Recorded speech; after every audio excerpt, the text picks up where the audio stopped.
រាត្រីស្ងាត់ពន្លឺអគ្គិសនីដែលបំភ្លឺផ្លូវធ្លាចោលរន្ទាក់ពណ៌មាសទៅក្នុងទឹកពណ៌ខ្មៅនៃស្ទឹងសង្កែដែលហូរត្រកួនខ្មាញ់ម៉ោង 10 យប់ហើយនៅត្រើយខាងកើតចង្រិតយំមួយហើយយូរម្ដងមានរឺម៉ករត់រោឆ្លងស្ពានដែកដឹកនាំអ្នកដែលត្រឡប់មកពីអាស្រ័យបបរសាមជោគនៅទីផ្សារវិលទៅកាន់ភូមិស្ថានវិញនៅតាមមាត់កំពង់ដែលមានជួរដើមអំពិលធំត្រឈឹងត្រឆៃជាលំអពួកក្មេងកំឡោះតែងមកប្រជុំគ្នានៅអង្គុយលឿរៀនតូចៗដើម្បីយករំហើយហើយនិយាយកំសាន្តរទូនៅភូមិវត្តពោធិក្នុងត្រង់កំពង់ចម្លងឆ្ពោះទៅសាលារៀនក៏មានកូនរៀនមួយជ្រកក្រោមអំពិលផ្អែមមួយដើមដែរតែដោយភូមិនេះពុំមានក្មេងកំឡោះដោយភូមិឯទៀតកូនរៀននេះក៏នៅទំនេរឥតមាននរណាមកអ៊ូអែឡើយនៅយប់ដែលយើងដំណើររឿងនេះបើប្រសិនជាមានអ្នកដំណើរណាមួយមកឈប់អង្គុយលេងលើរៀនអំពិលផ្អែមគេនឹងឮសំឡេងនារីពីរោះក្រអៅអណ្ដែតចេញមកលវើយពីផ្ទះមួយដែលមានព្រឹក្សាដុះគ្របជុំវិញអោសំឡេងឲ្យដែលរសាត់មកតាមវាយោជាមួយនឹងពីដាវក្រអូបត្រជាក់នៃផ្កាំលិសនិងកុលាបអោសំឡេងឲ្យថ្លាដោយចរណៃគួរឲ្យពីស្មៃដល់ម្ចាស់សំឡេងនោះពុនប្រមាណអ្នកដំណើរកាលបើបានស្ដាប់សំឡេងនេះហើយក៏មិនងាយនឹងដកខ្លួនចេញពីរៀននោះរួចទេព្រោះកម្រណាស់នឹងមានសំណាងបានស្ដាប់សំឡេងដែលមានឲ្យជីរោះយ៉ាងនេះឡើយបើប្រសិនជាអ្នកដំណើរនោះឆ្ពោះវងភ័ក្រមើលត្រង់ទៅខាងកើនក៏នឹងឃើញពន្លឺចង្គៀងចាំងចិនតាមប្រឡោះស្លឹករុក្ខជាតិហើយនឹងឃើញមានផ្លូវមួយក្រាលឥតនាំជំហានទៅដល់ចិនដើនៃគេហដ្ឋានមួយដែលសាំងជារោងដោយដំបូលប្រក់ក្បឿងជញ្ជាំងក្តារឥតលាបថ្នាំដែលប្រែសម្បុរទៅជាប្រផេះដោយត្រូវភ្លៀងនិងត្រូវពន្លឺថ្ងៃនៅយ៉ាខាងមុខដែលភ្ជាប់នឹងរៀនហាល់មានសាំងហៅណាងមួយប្រក់សង្កសីនិងមានបន្ទះឈើជាចម្រឹងព័ទ្ធពីខាងមុខនៅទីនោះមានក្តារងឿងមួយធ្វើពីក្លឹមក្រកោះខ្មៅរលើបអ្នកម្ចាស់ផ្ទះមុននឹងបាត់ទ្វារដេកតែងមកសន្ធឹងយករំហើយនៅកន្លែងនេះគេហដ្ឋានដ៏មានរបងស្តុកស្ដាំតែងស្ងាត់ជ្រងំដោយមានតែមនុស្សស្រី3នាក់ស្ថិតនៅយាយនួនមានអាយុ50ឆ្នាំប្លាយហើយសក់ស្កៅមួយហើយកៅខ្លីដោយគាត់កាន់ឧបោសថមិនដៅខានឡើយនេតគាត់ដែលមានពន្លឺថ្លាយងហើយជ្រកនៅក្នុងរូងព្រមទាំងរង្វង់ធ្គាមមាំយ៉ាងរឹងពឹងសម្ដែងឲ្យយល់ថាស្ត្រីនេះជាអ្នកចិត្តរឹងរូសមានអ្នកណាបើគំនិតគាត់បែរទៅចាប់អ្វីហើយគ្មាននរណាងាយនឹកដកគំនិតនោះយកមកបានទេតាំងតែប្តីគាត់ស្លាប់ចោលទៅកាលណាគាត់លះបង់ចំនួនជួញប្រែទាំងអស់គាត់ខំតែការពារធនធានដែលមានទាំងប៉ុន្មានទុកឲ្យកូនស្រីគាត់ដែលគាត់មានសេចក្តីប្រតិផាត់លើសលោភជាងអ្វីទាំងអស់នាងវិធាវីជាបុត្រីយាយនួននាងចម្រើនវ័យបាន17ឆ្នាំហើយនាងមានរូបឈោមលោមពណ៌ស្រស់ចម្ប្រុបមុខមូលវែងហើយទុកសក់ព្រះស្មាខ្មៅញាប់នាងជាអ្នកសុភាពស្ដាប់ដំបូន្មានម្ដាយនាងជាតារាបកាលដែលនៅពីតូចនាងបានទៅរៀនអក្សរនៅសាលាវត្តពោធិវាលគ្រូនាងតែងសរសើរពីប្រាជ្ញារបស់នាងលុះនាងបានពេញជំទង់ហើយ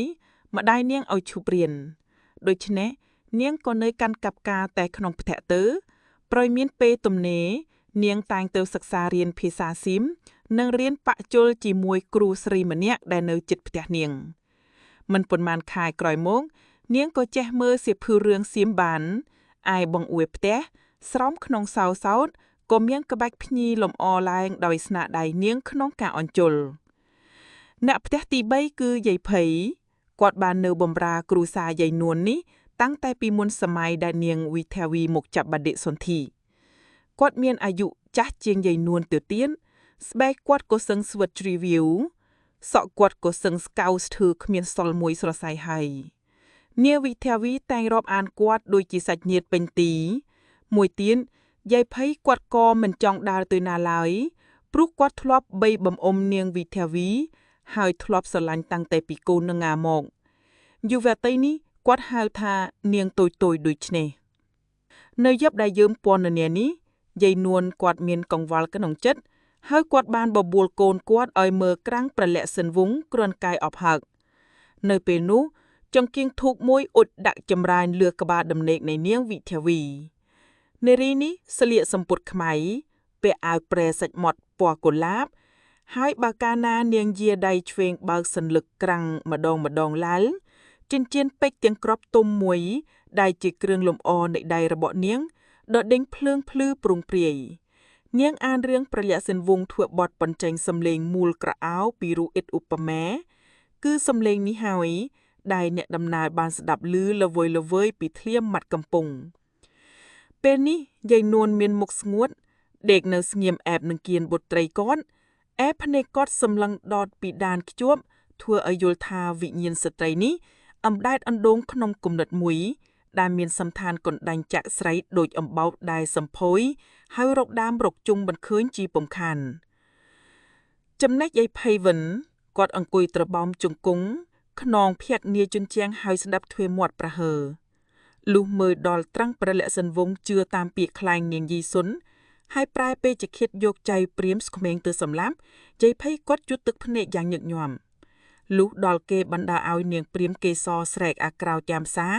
យាយភ័យគាត់ខឹងខ្លាំងណាស់ទប់មិនបានក៏ស្ទុះក្រោកឈរឡើងហើយស្រែកថាអញថាហើយថាកុំឲ្យមកតាមប្រុសឥឡូវតែយ៉ាងនេះឯងវ៉ានថ្មីចៅចាស់អ៊ឹតពីគ្រឹះពិចារណាទី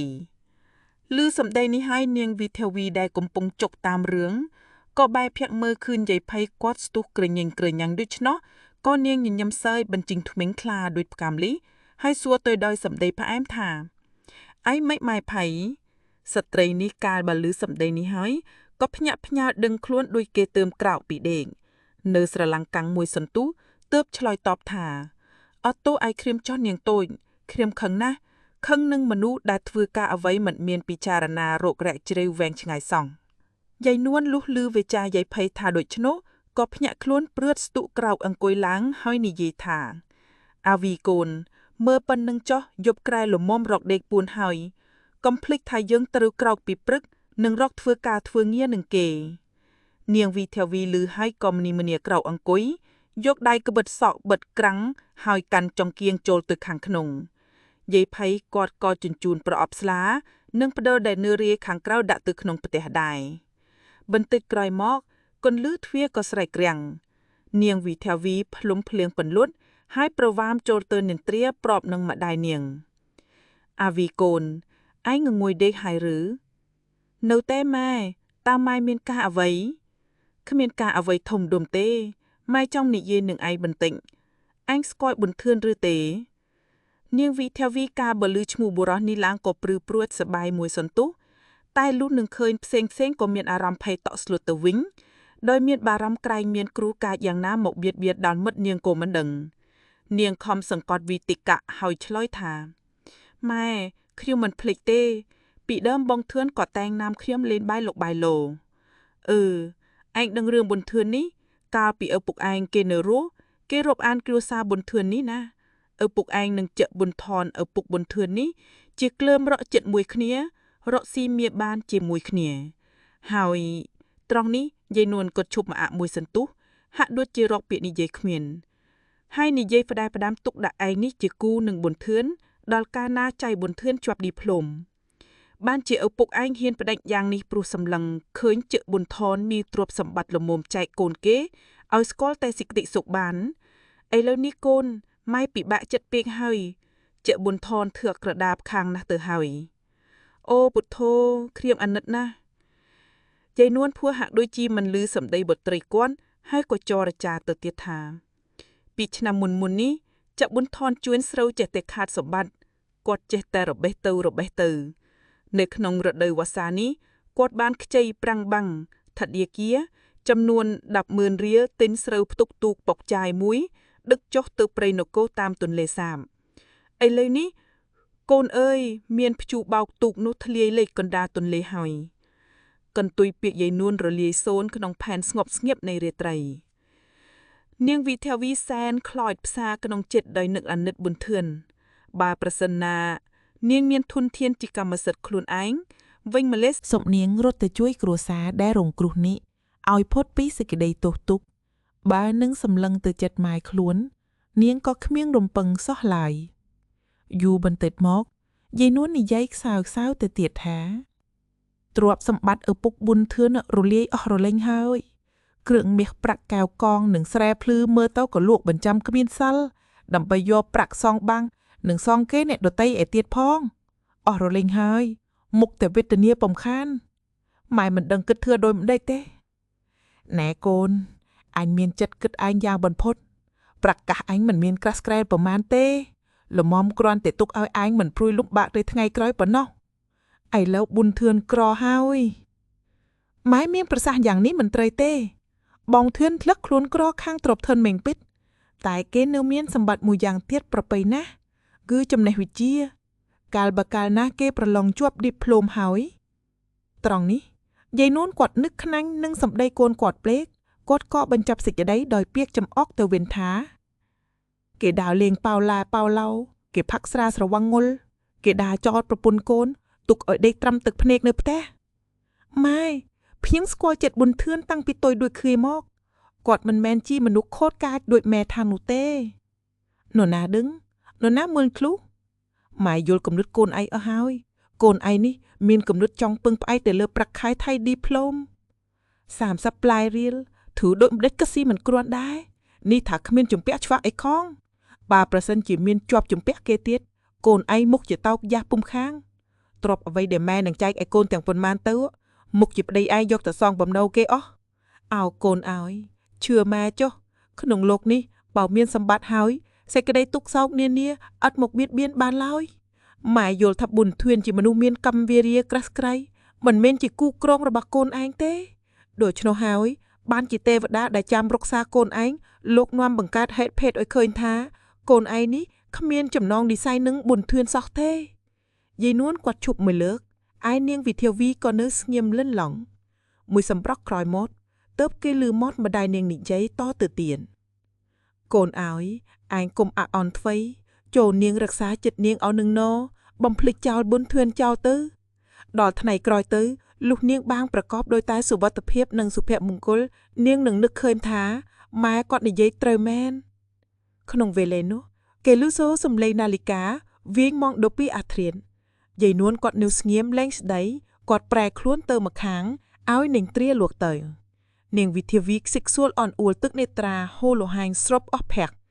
នាងគិតថាម្ដាយនាងនិយាយខុសទោះច្រើនកន្លែងណាស់តែនាងជាយុវតីមួយដែលធ្លាប់ស្ដាប់បង្គាប់ម្ដាយជានិច្ចនិរន្តរ៍នាងមិនដែលហ៊ានតបវិចារឆ្លងឆ្លើយនឹងម្ដាយនាងដោយរឹងត្អឹងឡើយមួយវិញទៀតនាងមានខ្មាស់ច្រើនបើកាលណាឮគេនិយាយពីគូស្រករឡើងខេមរកញ្ញាយើងជាធម្មតាតែងតែនៅស្ងៀមមិនចរចាទេទោះត្រូវចិត្តឬមិនត្រូវចិត្តក៏ដោយប៊ុនធឿននាងស្រមៃឃើញកំឡុកនេះនៅពីមុខភ្នែកនាងគេងជញ្ជីងតាត់កាលពីកុមារតូចតែងលេងជាមួយគ្នានាងនឹកឃើញថាកាលដែលប៊ុនធឿនមកឡាននាងទៅប្រឡងអែភ្នំពេញឲ្យយប់ឡើងនាងតែងអ៊ុជធូបបូជាទេវតាសុំឲ្យបងប៊ុនធឿនបានសម្រេចនៅក្នុងការប្រឡងនេះនាងនឹកឃើញកាលដែលប៊ុនធឿនត្រឡប់មកពីក្រុងភ្នំពេញឲ្យមានទឹកមុខរីករាយដោយជ័យជំនះនៅក្នុងការរៀនសូត្រនាងនឹកឃើញកាលដែលប៊ុនធឿននិយាយរឿងពោលនិងវាជីនីប្រាប់នាងថ្ងៃនោះឯងនាងបានហៅសម្លាញ់របស់នាងជាលបែងថាបងពោលបងប៊ុនធឿនក៏ឆ្លើយហៅនាងថាអូនវាជីនីវិញនាងនឹកដល់កាលដែលប៊ុនធឿនចិត្តឡើងរថយន្តចាក់ចេញទៅរៀនឯក្រុងពេញថ្ងៃនោះប៊ុនធឿនបានខ្សឹបជាមួយនឹងនាងថាអូន4ឆ្នាំទៀតយើងនឹងជួបគ្នាលែងឃ្លាតហើយនាងវិធាវីកន្តប់កន្ទិញតូមីនិននិនត្រាមិនលក់ចេះតែប្រែប្រំរាត់ខ្លួនឲ្យដោយពុកកេកន្ទែលនាងក្លាយទៅជារង្អើកភ្លើងនៅជិតខាងយាយនួនគាត់ស្រមុកក្រក្រកក្រាកនៅខាងក្រៅផ្ទះខ្យល់បក់ហ៊ូបោកធៀងដួងទៅលើដើមចំពូមាត់មន់ក៏រងាវម្ដងល្វើយឯសម្រាយខ្លាញ់ស្រាក់ក៏បញ្ចេញឡើងឲ្យព្រឺខ្លួនជុនណាដែលមានតំណែករឹងចេះមីចារណាមិនសុខស្រួលឡើយ